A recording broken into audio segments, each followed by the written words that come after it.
महाराज शेखा जी की मूर्ति है वह बड़ा सामी पहाड़ी मंदिर स्थापित करेगी। तो बस दिन लेकर माँ का साफ साफ सिरा से भी मैं नकार रहे हैं कि कोई प्रकार की माँ की सहमति बनेगी नहीं। हालांकि इस दौरान मीटिंग जरूर हुई और मीटिंग में अब वार्ता हुई कि माँ को जो आस्था को केंद्र है बिना छोड़कर देखा चाचा जगह मूर्ति। देखिए साहब, इनका जो भी वक्तव्य है वो सरासर निराधार है।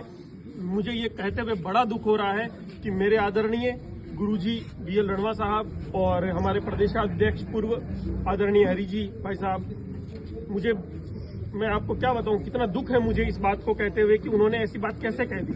क्योंकि मैं अकेला नहीं था ना साहब, उस मीटिंग के अंदर तो मेरे साथ सामी गांव के अग्रज लोग जो 70 साल से 50 साल से 60 साल के लोग हैं वो भी साथ थे। मैं एक झूठा हो सकता हूं लेकिन सामी गांव तो झूठा नहीं है ना साहब। आप बुलाइए उनको यहाँ पे हमारे सामने, मेरे हाथ में गंगाजल दे दीजिए, उनके हाथ में दे दीजिए और तय करने दीजिए उस वीर तेजाजी महाराज के अंदर बैठे हुए महाराज को। तेजाजी महाराज तय करेंगे कि कौन सच्चा है कौन झूठा है। बिल्कुल जो हुआ है वो सबकी आंखों के सामने हुआ है। उन्होंने कहा था कि आप यहाँ बना लीजिए, हमने वहीं बनाया है। अब भी अगर वो अपनी बात से मुकरते हैं तो राजनीति उनको मुबारक हो साहब। हम सीधे साधे गांव के लोग हैं, हमें इन चीजों में मत डालिए, हमारी गांव को छावनी मत बनाइए, हमें हमारे हिसाब से जीने दीजिए। आप बड़े शहरों के लोग हो सकते हैं, लोसल और सिक्कर में आपकी राजनीति चलती होगी, लेकिन हम छोटे लोग हैं, इसे राजनीति का अखाड़ा मत बनाइए। वह लोगों के द्वारा आरोप लगाए गए हो कुछ दिना पहले जब आया हा तो थाका द्वारा बन रणवा वंश का बारे का माने पूरी जानकारी देगी। वन बताए को रणवा वंश की उत्पत्ति है जी सामी गांव से हुई है।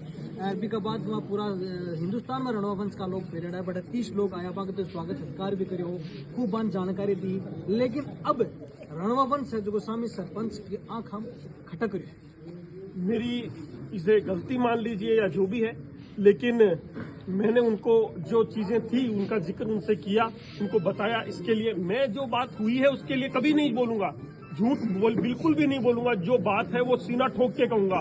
बिल्कुल मैंने उन्हें बताया था कि आपके यहाँ की लगभग शायद 1500 के आसपास की मलसीजी रणवा का एक स्मारक, एक पत्थर नुमा शिलालेख बना हुआ है जो हमारे यहाँ झाड़ियों में लगा हुआ था और उसके बाद में वहाँ पे निर्माण भी हुए हैं। और वो निर्माण जो हुआ है वो गोचर भूमि में अवैध तरीके से निर्माण हुआ है। सुरेंद्र सिंह ने तो आज तक कहीं जाके नहीं बोला किसी कलेक्टर को कि ये अवैध हो रहा है निर्माण, क्योंकि आस्था होती है साहब। और उस आस्था के केंद्र को आज शेखा जी का स्मारक उनको अवैध लग रहा है जो भारत सरकार की दी गई 4 बीघा भूमि में बना है, और मलसीजी रणवा का वैध लग रहा है जो गोचर भूमि के अंदर अवैध तरीके से बनाया गया है। और वहां लगभग 4 बीघा के अंदर केर के पेड़ काट दिए गए हैं, जो केर आज हमारी मिटती हुई विरासत का प्रतीक है इस राजस्थान की वनस्पति में।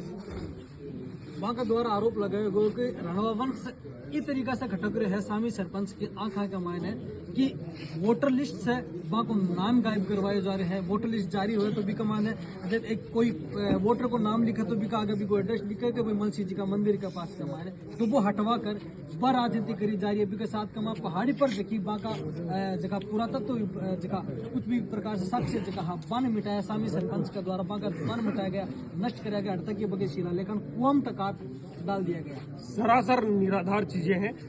पहली चीज तो वो मेरे से बहुत पुराने बड़े राजनीतिज्ञ हैं, मैं तो एक सरपंच मात्र हूं, वो तो प्रदेश की राजनीति करने वाले लोग हैं, चाहे हमारे BL साहब हों, बड़े साहब हों।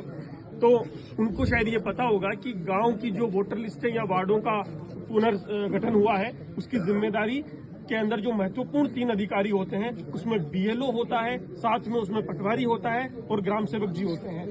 इसमें सरपंच का कहीं कोई रोल नहीं है, उसके ऊपर SDM महोदय के साइन होते हैं। इसका मतलब सब गलत है, सिर्फ वो सही है, पूरा प्रशासन गलत है, सिर्फ वो सही है। ये सिर्फ निराधार बातें हैं। अपनी बात को मनवाने के लिए एक सरपंच पे दबाव बनाया जा रहा है, मुझे अपने ओहदे से डराया जा रहा है, मुझे उनके बड़े ओहदे से, उनकी पार्टी के बड़े पद से, अपनी बड़े बड़े शिक्षण संस्थाओं के बैनर तले मुझे ये दबाने की कोशिश करी जा रही है। मुझे तो आप दबा सकते हो, लेकिन इस समाज को कैसे दबाओगे साहब? ये समाज किसी से दबने वाला नहीं है और आने वाले समय में इसका जवाब आपको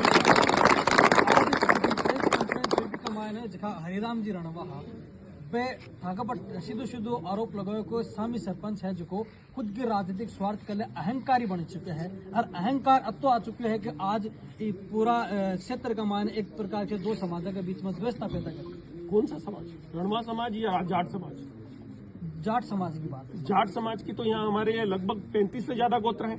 बिजानिया भी हैं, बड़केशा भी हैं, सेवदा भी हैं, हमारे जाखड़ परिवार भी है, महिला परिवार भी है, सेवदा परिवार भी है, बहुत सारे हैं। मैंने तो किसी पे आक्षेप नहीं किया, सब मेरे भाई हैं और कोई उनके साथ भी नहीं है साहब। ये रणवा परिवार तो हमारे वो परिवार हैं जो पहली बार आज 3 महीने पहले जब हमारे आदरणीय दोनों सर यहाँ पधारे थे तो उन्होंने अपने मुंह से मुझे कहा कि सुरेंद्र बहुत बहुत धन्यवाद, हमें पता तो चला, नहीं तो हम तो 65-60 साल के हो गए, हम तो आज तक यहाँ कभी आए ही नहीं थे, हमने तो कभी देखा ही नहीं था। भाई साहब, सुरेंद्र सिंह का इतिहास खंडेला से जुड़ा हुआ है, खंडेला से पहले अयोध्या से जुड़ा हुआ है, कन्नौज से जुड़ा हुआ है। मैं बताता हूँ अपनी पिछली 150 पीढ़ियों के नाम, कहाँ से कौन आया है सब पता है। कौन किसको नहीं पता होता, अपनी जड़ें कौन भूलता है, मुझे सब पता है। अगर आपको नहीं पता होगा तो आपकी इतिहास की जानकारी कमजोर रही होगी, मेरा इससे कोई लेना देना नहीं है। मैंने उनको बताया और उनका जो वक्तव्य है वो उनके पास है, मैं तो उनको झूठा नहीं कह रहा, क्योंकि मैं अपने मुंह से, वो मेरे बड़े हैं, मैं अपने मुंह से उनके लिए कुछ निराधार नहीं बोलूंगा। मैं अभी भी उनका उतना ही आदर करता हूँ, उतना ही सम्मान करता हूँ जितना पहले करता था, लेकिन मुझे अपने पावर के तले दबाकर अगर वो ये कुटित प्रयास कर रहे हैं कि हम इन्हें दबा लेंगे, तो मेरा इस तरह का कोई भी, न तो उनके साथ कोई लड़ाई है। और यहाँ पर सामी गांव के अंदर रणवाओं का सिर्फ एक परिवार है, मेरी क्या राजनीतिक लाभ हो सकता है उनके साथ? 4 वोट भी नहीं होंगे उस परिवार में, मेरा क्या राजनीतिक लाभ है इसके अंदर? आज खुद सोचिए, सामी के अंदर 3000 में से 1000 वोट राजपूतों के हैं और 2000 वोट अदर के हैं, तो मैं क्यों इस तरह की गलती करूंगा? क्यों अपने पैर पे कुल्हाड़ी मारूंगा कि इस मैटर को राजपूत वर्सेज अदर बना दूं? इस गांव के अंदर लगभग 5000 की आबादी रह रही है, उनमें से सिर्फ अगर 13 लोग उस मीटिंग में गए हैं, तो ये लोकतंत्र की कौन सी परिभाषा है? बाकी पूरा गांव तो यही है। आप आते हैं ना सामी के अंदर, यहाँ मीटिंग करते हैं, हम बताते हैं आपको या कितने लोग आपके साथ होते हैं। पिछली बार भी जब उन्होंने मीटिंग करी थी, घर के अंदर उन्होंने अपने शक्ति प्रदर्शन को गलत तरीके से वक्तव्य देके अब स्वामिनी बताया और घर के अंदर सब भेज के बोला कि हमारे यहाँ स्वामिनी है, आप जीवने के लिए आना। जब वहाँ पे हमारे गांव की महिलाएं और पुरुष वहाँ जाके जीवन करने लगे तो उन्होंने अपने माइक लेके भाषण देने शुरू करे कि साहब ये हमारा, उनका शक्ति प्रदर्शन के तौर पे दिखाना शुरू करा। साहब ये शक्ति प्रदर्शन आप शहर वालों को मुबारक हो, हमें गांव के अंदर आराम से सारे समाज को, सर्व समाज को आराम से बैठने दीजिए, एक जगह खाना बैठकर एक थाली में खाने दीजिए, हमारे यहाँ पे ये विघटन मत कीजिए। मूर्ति को अनावरण करवा की बात आ रही है, तो इससे पहले एक सवाल है कि बांका द्वारा आरोप वो लगाए जा रहे हैं कि एक मीडियम बयान दिया जा रहा है कि सामी सरपंच बयान दे रहे कि मैं सनातन न मान बड़ा लोग हाँ, जबकि सनातन में इनको को काम को का मलमास कमाए सुबह ना तो को ब्रह्म मूर्ति ना कोई और मूर्ति स्थापित कर दी जाए। मैंने एक बात बताऊं अनुराग जी, थारे घर के मायने फिर नींव लगा और कोई काम चालू कर दो, भी बाद में बेडरूम के अलग नींव लगे जना पंडित ने बुलाओगे, या फिर भी मायने जिया कोई ऊपर सीढ़ी चढ़ाओ जना अलग बुलाओगे। मारे अटे काम चालू हुई 6 महीना पहले, मलमास तो को नहीं आने, जब 6 महीना पहले काम हुगो तो बी टाइम पंडित ने बुलायो जावे, फिर दूसरी बार मलमास को देखा जाए काम तो रेवत चालू, फिर अनावरण व्याग्रह शुभ मुहूर्त के मायने, और वो अनावरण बहुत जल्दी शुभ मुहूर्त में होगा, राष्ट्रीय नेतृत्व के सामने होगा और इन सबको पता चलेगा शेखा जी की बात आप कर रहे हैं। हाँ, तो कह रहे हैं कि माँ को विरोध है जी की शेखा जी को नहीं, शेखा जी माँ के लिए आदरणीय है। आदरणीय है तो रहने दीजिए ना उनको वहाँ स्थापित, वो तो फिर भी वैद्य जगह पे है ना, बिल्कुल पार्क के अंदर मूर्ति लगी है ना।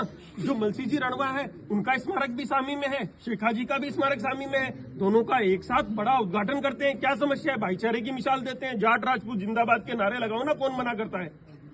बांका द्वारा आरोप लगाए जा रहे हैं कि सामी सरपंच खुद का समाज ने गुमराह करे, आज खुद को समाज बागा सामी सरपंच के साथ में है को नहीं, क्योंकि अगर वह बड़ा पार्क निर्माण के लिए जमीन अलॉटमेंट कराई तो बड़ा मूर्ति लगावा ने कोई बात ही को नहीं, प्रशासनिक को अनुमति ली को नहीं, के बावजूद बड़ा मूर्ति लगाई दी गई। देखिए, पहली चीज तो ये दोनों अलग अलग चीजें हैं, गुमराह करने की कोई बात ही नहीं है। सर्व समाज ने निर्णय किया पार्क का, उसमें राजपूत समाज भी है, बाकी सारे समाज भी हैं, और उसके अंदर एक चबूतरा बना हुआ था उस 4 बीघा पार्क के अंदर, जो शेखा जी का स्थान है, शेखा जी का देवरा है, उस देवरे के ऊपर मूर्ति स्थापना कर दी गई। तो भाई साहब, ये सनातन वाली जो आप बात कर रहे हैं, 400 साल पुराना मंदिर या कोई देवरा हो तो उसमें मूर्ति रखना गलत है क्या? वहां तो पहले से स्थान है ना उनका, उस स्थान पे मूर्ति रखी गई है, तो समस्या कहाँ आ रही है? समस्या शेखा जी से है, सुरेंद्र सिंह से है या पार्क से है? आप क्लियर तो करो। आपको तो यही समझ में नहीं आ रहा है कि समस्या किस चीज से है। अगर शेखा जी से समस्या नहीं है तो सुरेंद्र सिंह को आप टारगेट कर रहे हो, तो शेखा जी को फिर मूर्ति हटाने की बात क्यों कर रहे हो? आप पार्क को निरस्त कराने की बात क्यों कर रहे हो? अगर आप पार्क को निरस्त कराएंगे तो फिर मलसी जी रणवा का जो आपने स्मारक बनाया है वो यहाँ रह जाएगा क्या? ये समाज सोया हुआ है क्या? वहाँ के द्वारा अब बताया जा रहा है कि प्रशासनिक अनुमति कौन ली गई। आपने कौन सी प्रशासन से अनुमति ली थी जब वहां मलसी जी रणवा का स्मारक बना दिया था गोचर भूमि में? ये दादागिरी नहीं चलेगी साहब। राजनीतिक रोटियां सेकिए कहीं और ये प्रशासन की और राजनीति की ताकत दिखाइए कहीं और। मलसी जी को मंदिर बनेड़ो है, स्मारक बनेड़ो है, बट है बस दिक्कत हो रही है रणवा अठे राज कर गए हैं। तो आ तो 4 बीघा है, आबाड़ा टाइम पर 400 बीघा जमीन ली जाओगी। आप मुझे ये निवेदन करिए, बताइए थोड़ा सा कि कितने गांवों पे आपने रणवाओं के, आप भी पढ़े लिखे हैं, हिस्ट्री में कितना पढ़ा है, और अगर था तो मैं उनका आदर करता हूँ। बिल्कुल रणवाओं का अगर राज रहा होगा, मैंने तो अपनी किताबों में नहीं पढ़ा है, मैंने चौहानों का पढ़ा है, चंदेलों का पढ़ा है, चालुक्यों का पढ़ा है, और अभी पिछले 400 वर्षों के अंदर शेखावतों का भी रहा है, दहियों का भी रहा है।